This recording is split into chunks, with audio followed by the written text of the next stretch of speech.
Biscuit වේදිකාවට දැන් පැමිණි සීග්‍රගාමී රසේ Munchee potato cracker. Biscuit වේදිකාවට දැන් පැමිණි සීග්‍රගාමී රසේ Munchee potato cracker.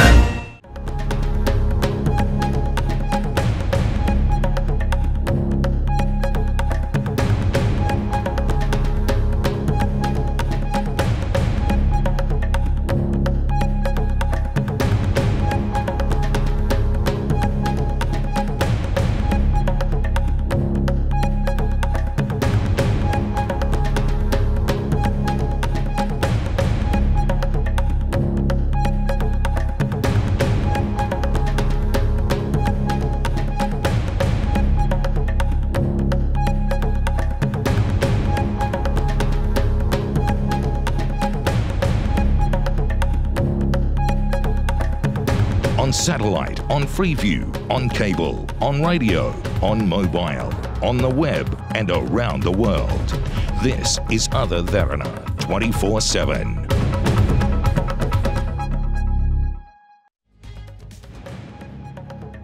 Making headlines first at 9. Security in Jaffna. Awa leader, the main suspect in recent Kopai attack, arrested by police. TNA on Tamil's rights. Opposition leader R. Sambandhan says proposed constitution should ensure equal rights. Toppling the government. While Health Minister Rajitha Senaratne says the government is strong enough, JVP leader Anurakumara Dissanayaka says it's the weakest in history. In sports, not resigning. Guru Singha rubbishes resignation rumours. Making headlines in news overseas, sanctions over missile tests. China and North Korea hit back at USA over sanctions.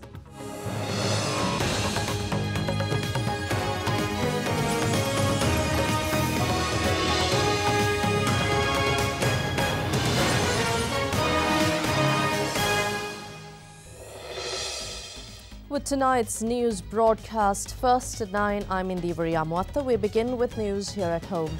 The government, or rather the Terrorist Investigation Division of the Sri Lanka Police today arrested a suspect considered the leader of the Awa group operating in the north.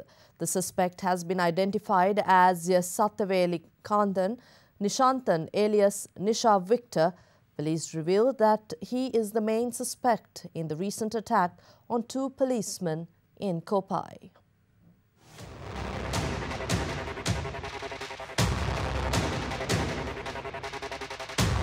A group on motorcycles armed with swords and knives, which began causing trouble in Jaffna in the second quarter of last year, was identified as a criminal outfit called Awa. Previously, the Terrorist Investigation Division of the police told the Colombo Magistrates Court that the group was operating with the aim of tarnishing the image of the government, assisted by Tamil diaspora organizations operating overseas. Police were able to connect the Awa group directly to the attack on 2 policemen in Kopai in Jaffna on the 30th of July, and police deployed STF officers to hunt for suspects in the case. Acting on a tip-off, the TID arrested a suspect in Matakulya last night, then arrested group leader Nisha Victor early this morning in Petta. Police also arrested 2 other suspects in Colombo and a further pair in Jaffna, all of whom, along with Nisha Victor, will be produced before courts tomorrow. And the Inspector General of Police, Pujitha Jayasundara, says a special unit will be set up to combat organised crime and illegal drugs in the country. Speaking to media today, the IGP said that this initiative will be carried out by the Special Task Force and necessary framework is being set up. Inspector General of Police Pujitha Jayasundara paid homage to the Chief Prelate of the Malwatu chapter, Most Venerable Tibbatuave Sri Sumangala Thering Kandy this morning. We are in the final stage, but there are certain changes that need to be made. This will be introduced as a separate unit within the department and will be given special powers. Through this initiative, we hope to strengthen our framework to combat organised crime and drugs. Journalists also questioned the IGP on recent incidents in Jaffna. In a country that has faced terrorism, We must take into consideration and understand the environment, the number of weapons, the people's attitude, language, their way of life, how they generate income, kidnappings that have taken place due to terrorism, drugs, various criminal groups and other illegal activities if we are to gather intelligence and other information.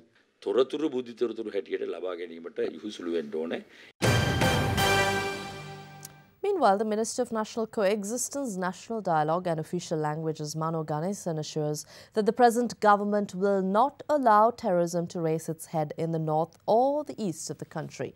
The minister made these comments after attending an event at the Paramananda Temple in Kotahena yesterday.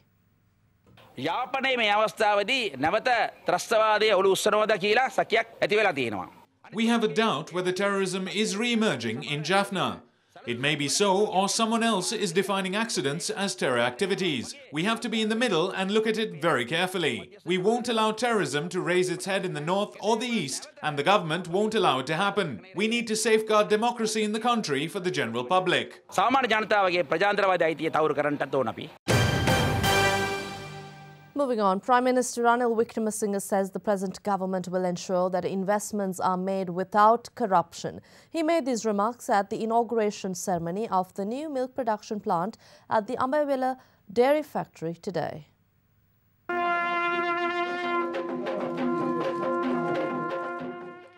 This morning, Prime Minister Ranil Wickremesinghe declared open the new milk production plant at the Ambewela milk factory, then engaged in a tour of the facility. We are not investing such capital to be wasted like the Suryawawa cricket stadium, where 3 billion rupees were spent to build a stadium in a wild elephant's habitat. When we were signing the Hambantota port agreement, the maximum valuation was $1.4 billion, but the amount we paid was $1.5 billion. What happened to the other 100 million? When we were pointing out this fraud, the media called us traitors. We do not approve of fraud, and there is no need for it. Our people voted for us to implement a non-corrupt system. That is the reason why we asked our ministers to give statements in commissions, even if there were no such accusations. And opposition leader R. Sambandhan says the new constitution should safeguard the rights of the country's Tamil community. Speaking at the University of Jaffna today, he added that equality and reconciliation should be guaranteed via the proposed new constitution. Opposition leader and the leader of the Tamil National Alliance, R. Sambandhan, joined the 13th World Tamil International Conference organized by the World Tamil Cultural Movement in collaboration with the University of Jaffna as the guest of honor. After the political conversion in our country, we are attempting to move in a new direction. By creating a new constitution, we have to assure equality and reconciliation. We all have a part to play in this effort. As Sri Lankan Tamils living in this country, it is our responsibility to reach that in order to live with pride, dignity and equal status. We must receive everything we are legally entitled to. It is our birthright. All of you should help us get there.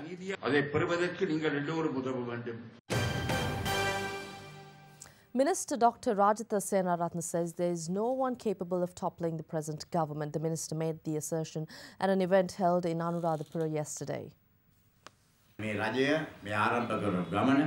journey this government is on will not stop halfway. While we're here, no one can shake up this government. Let them spout their rhetoric. We will stay in power until 2020. Even by then, no one capable of toppling the government will step forward. Those who can will already be within the government. We will finish our term in 2020 after reaching major milestones. After that, we will continue until 2025, and only then will we consider whether or not to concede.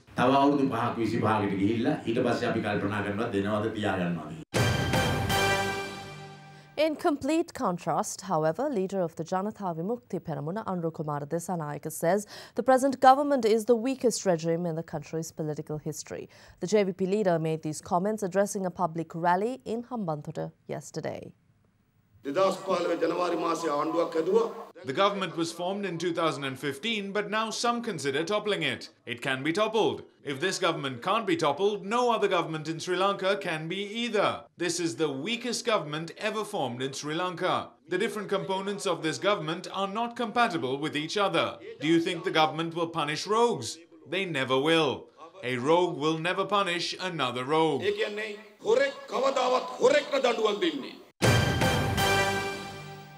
And the Disaster Management Centre warns residents of low-lying areas of the Kukuleganga Dam to be vigilant as one of its sluice gates has opened. Assistant Director of the DMC, Pradeep Kodipalli, said that the spillway gate was opened as heavy showers within the reservoir's catchment areas increased the water level. The All Island Farmers Federation, meanwhile, will carry out a protest campaign in Colombo on Wednesday, demanding compensation for drought-affected farmers in 137 divisional secretariats. National organizers of the Farmers Federation, Namal Karunaratne, made the announcement yesterday at a media briefing in Anuradhapura.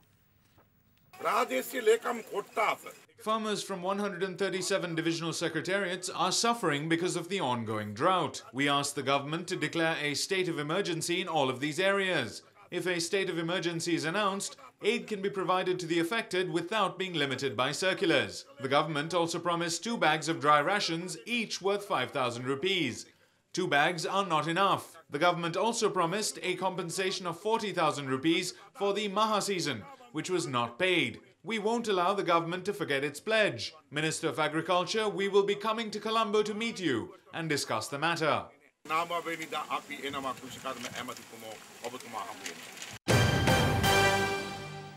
Well, the Department of Examinations says that all preparations have been made for the GCE Advanced Level examinations set to begin tomorrow at 2,230 centres across the island. A total of 315,227 students and 260 students with special needs will sit for this year's examination. Speaking to Other Derana, the Commissioner General of the Examinations, WMNJ Pushpakumara, said all applicants must be present at their respective examination centres before 8 a.m. Students are instructed to bring a valid identification card along with the application form for verification purposes. Finance Minister Mangala Samaravira's media secretary Asitha Rajapaksa alleges that media websites are publishing baseless accusations against the minister to tarnish his image. Rajapaksa made the allegation issuing a statement refuting media reports that the minister's private secretary was arrested for possession of a stock of narcotics. With that, let's take a look at some other stories making news from across Sri Lanka in brief. Minister of Special Assignment Dr. Sara Tamulugama says individuals charged with various offences will not be allowed to contest elections. The minister made the remark addressing a public rally in Galagedara. The 25th death anniversary of late Major General Vijaya Vimalratne was commemorated yesterday at the Gajaba Regiment headquarters in Anuradhapura. Major General Vijaya Vimalratne, along with others, including late Lieutenant General Denzel Kobbak Kaduwa, fell victim to an LTTE landmine at a rally point in Jaffna on the 8th of August 1992. 13 Sri Lankan immigrants who arrived in Australia illegally were returned to Sri Lanka. Issuing a statement today, the Australian High Commission in Colombo said that settlement in Australia will never be an option for anyone who attempts to reach Australia illegally by boat. Royal Institute of Architects members Sri Lanka was launched last week, making it only the second RIBA membership group to be formed in the Asia-Pacific region. At an event held at the British High Commissioner's residence in Colombo to mark the milestone, British High Commissioner James Doris reflected on growing ties between Sri Lanka and the UK in the field of architecture. We pride ourselves on how the industry nurtures and promotes young talent, and I share so many people's confidence that the inauguration of RIBA members in Sri Lanka today will draw us together ever more closely in this all-important field. A hospital ship of the People's Liberation Army Navy of China arrived at the port of Colombo yesterday on a goodwill visit. The ship named Ark Peace was welcomed in accordance with naval customs by Sri Lanka Navy. Ark Peace will provide free medical services and treatment to the Sri Lankan tri-forces and police as well as the general public. Sri Lanka and the Philippines have agreed to strengthen defence cooperation through training, education and sharing experience in the area of defence and maritime security. The agreement follows talks between Philippine Under-Secretary of National Defence Cardoso Luna and Sri Lankan State Minister of Foreign Affairs Vasanta Senanayake, who is currently in the Philippines to attend the ASEAN Regional Forum.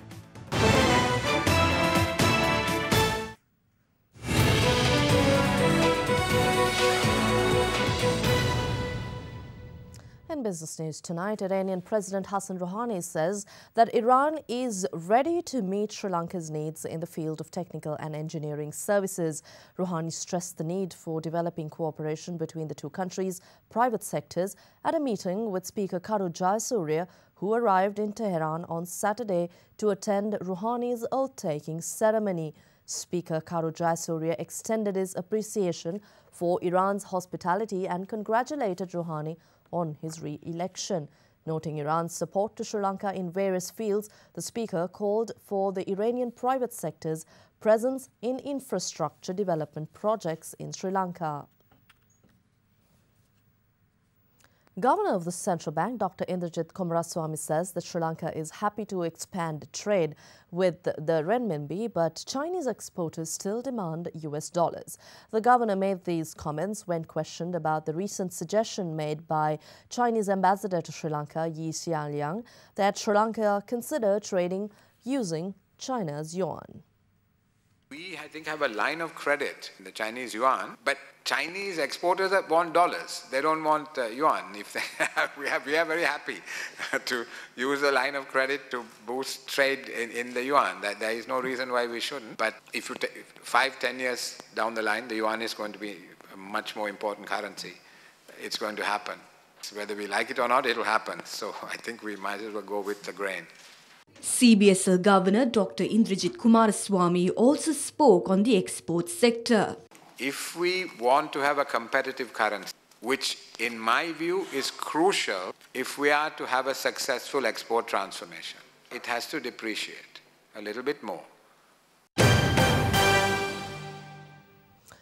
Although Colombo's stocks took a trading break today, world stocks breached record highs as better than expected company earnings and economic data from the United States stole the focus from rising geopolitical tension over North Korea's nuclear program. The Dow Jones, which recorded its 8th consecutive record high on Friday, opened higher a short while ago.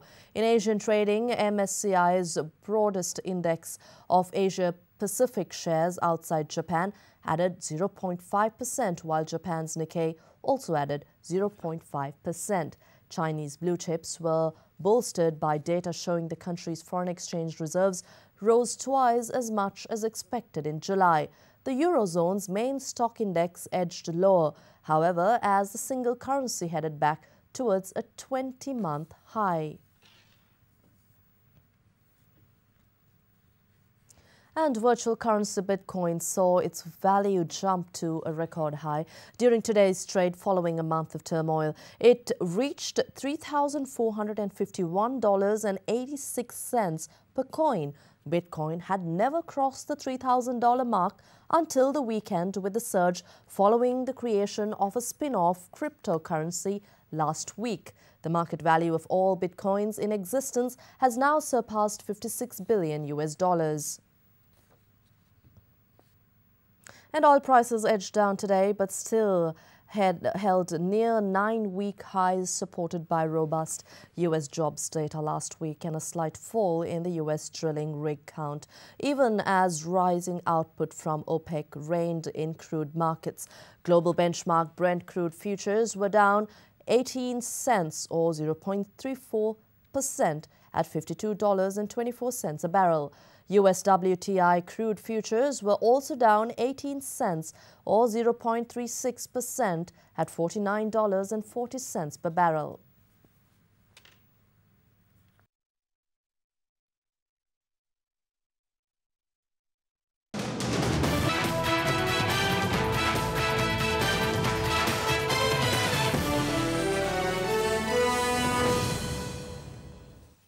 Sri Lanka's cricket manager and national selector Asanka Gurusinghe yesterday clarified that he will not be resigning from his duties. Releasing a statement in response to recent conjecture on social media, Gurusinghe said that he has neither tendered a resignation nor had any discussion with regard to resigning. Gurusinghe criticized the rumours as unfounded and added that they negatively impact the morale of the cricket team. Australian sprinter Betty Cuthbert, the only athlete to have won the Olympic 100 metres, 200 metres and 400 metre titles for Australia, passed away last night at the age of 79. Cuthbert, a four-time gold medalist, had been battling multiple sclerosis for nearly half a century. At just 18 years of age, Australian sprinting legend Betty Cuthbert won gold medals in the 100 metres, 200 metres and 4x100 metre relay in the 1956 Melbourne Olympics. Australia's golden girl then won gold in the 400 metres in Tokyo 8 years later, before being diagnosed with multiple sclerosis in 1969. She was the first Australian to win triple gold, set 9 world records during her glittering career, and remains joint second most decorated Australian Olympian behind Ian Thorpe.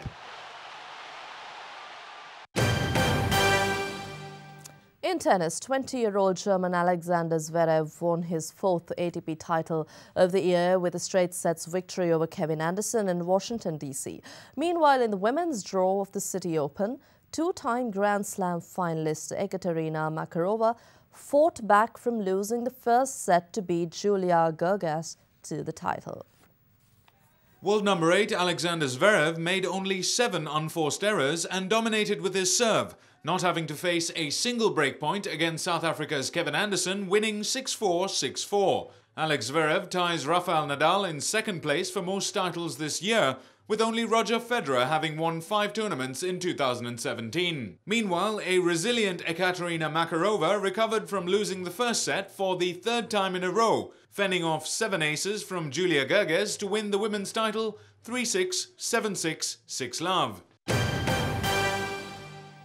And in football, the English Premier League kicks off next weekend, but Arsenal and Chelsea contested their season's curtain raiser last night.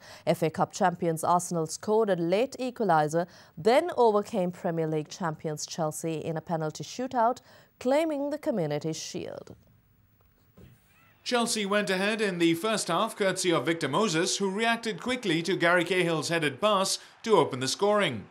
Pedro was sent off for a tackle from behind late in the second half, and new Arsenal left-back Sead Kolasinac headed in the free kick to equalise. In the resulting shootout, both new signing Alvaro Morata and goalkeeper Thibaut Courtois missed for Chelsea, but Olivier Giroud kept his nerve to give Arsenal the first piece of English silverware on offer this season.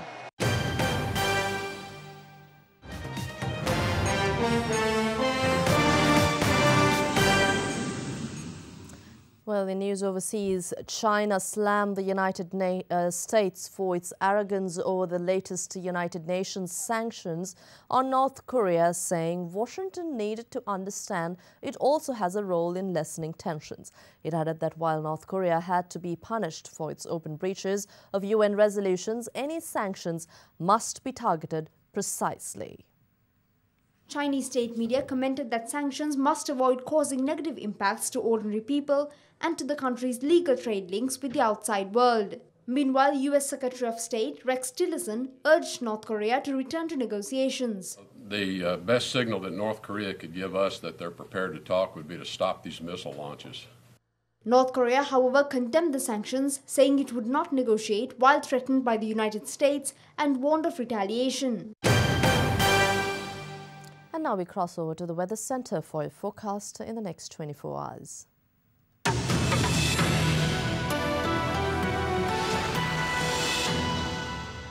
Good evening and welcome to the Weather Centre. Now we can expect temperatures to vary between 21 and 33 degrees Celsius over the next 24 hours with wind speeds of 40 to 50 kilometers per hour. Now there's a high possibility of thunder showers, particularly in the eastern part of the island as well as the over northern northwestern provinces, while cloudy skies can also be expected over most parts of the island. Now, fairly heavy rainfalls of about 75 millimetres can also be expected in some parts of Trincomalee, Batticaloa, Badulla, Mullaitivu, Vavuniya, Ratnapura, Kegol, Kandy and Galle districts. That is it from the Weather Centre tonight, but let's now take a quick look at the city-by-city forecast.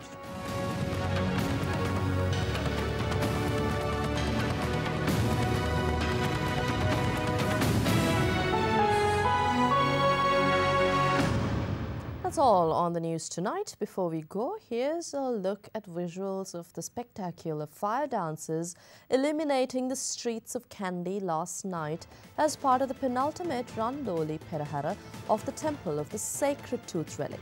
The fire dances represent bolts of lightning and play a significant part in symbolizing the onset of the rainy season in the month of Asala. Have a pleasant evening. Good night.